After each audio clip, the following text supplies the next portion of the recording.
Watching this video. This is a video about how to place peripheral IVs. And I think that this is important because when I learned how to place a peripheral IV, there was really no learning at all. It was the typical, well, just go put it in. And it seems to be like this assumption that people just automatically know how to put an IV in with no training. But there is a technique to the whole thing, and I think that hopefully that you'll find some benefit out of watching this. So the first thing I want to show you here is different sizes of IVs. So let's take a look at the different sizes here. So the first thing I'll show you here is we have a 22, a 20, an 18, a 16, and a 14. So when people think of these IVs, they probably think that really maybe the only difference is the size of the bore.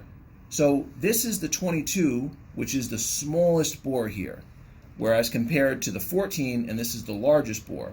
If you put the 22 in, you can only get so much volume in somebody because of the small catheter. You put the 14, you get much more volume. But in terms of placing the IVs, what I want to bring your attention to is this major difference. And that is that in addition to the sizes, take a look at the size of the bevels. The bevels are much different in size. You can see here that my 14 gauge IV has about a 5 millimeter bevel, whereas the 22, when I turn it about face here, only has about a 2 millimeter bevel. So what does that mean for me? That means that when am I going to get flash in my chamber? I'm going to get flash in my chamber when only 1 millimeter of the bevel is in, or here only 1 millimeter bevel is in. But let's take the 14 for example. If I got only 1 millimeter of the bevel in, I get a flash. If I think, oh, I'm good, I'm in, and then I go to thread this catheter, what happens? The catheter goes into the soft tissues and onto the blood vessel. Why? Because the entire bevel wasn't in. So the difference between knowing how to use these particular sizes is that if I had a 22, when I get flash at 1 millimeter, I have to say to myself, what I do is I have to push this in 1 millimeter more. When I'm in a total of 2 millimeters, then I can thread the catheter. When I have a 14 gauge, what I'm going to say is when I get in 1 millimeter, I get a flash up here, but then I have to know to advance another 4 millimeters, and then I could thread the whole catheter in.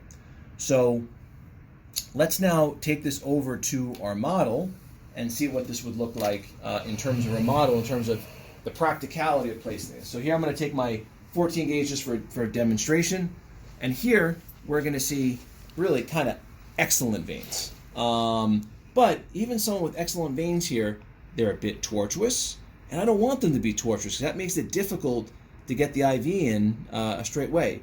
They're also a little lax. I don't want them lax when I put the IV in because I want them in a certain place where I have some more confidence to get it in. And also maybe in some people, this particular model doesn't have a lot of soft tissue. In some individuals that have maybe more subcutaneous tissue, the plane of the vein could be in different planes. That could make it difficult. What's one way that I could minimize all those factors? Well, what I can do is I can take, first, what I do is I'm going to put a tourniquet on. When I put a tourniquet on, it puts back pressure on these veins and they blow up, as you can see here. And then the next thing that I do is I'm going to take my thumb and I'm going to pull down gently on the vein. Now, what does that do? That straightens the vein, takes all that tortuosity out, and then also takes the slack out of the vein, so it's more kind of tethered. Notice where my finger is. My finger is out of plane. Why is that? My finger's out of plane because I want to be able to put the IV in completely parallel to the vein. All too often what people do is they'll have their thumb here and they're going to come down at an angle like this, and what they're going to do is when they try to get the whole bevel in, they're going to go through and through the vein and they're going to miss it. So again, the thumb is out of plane.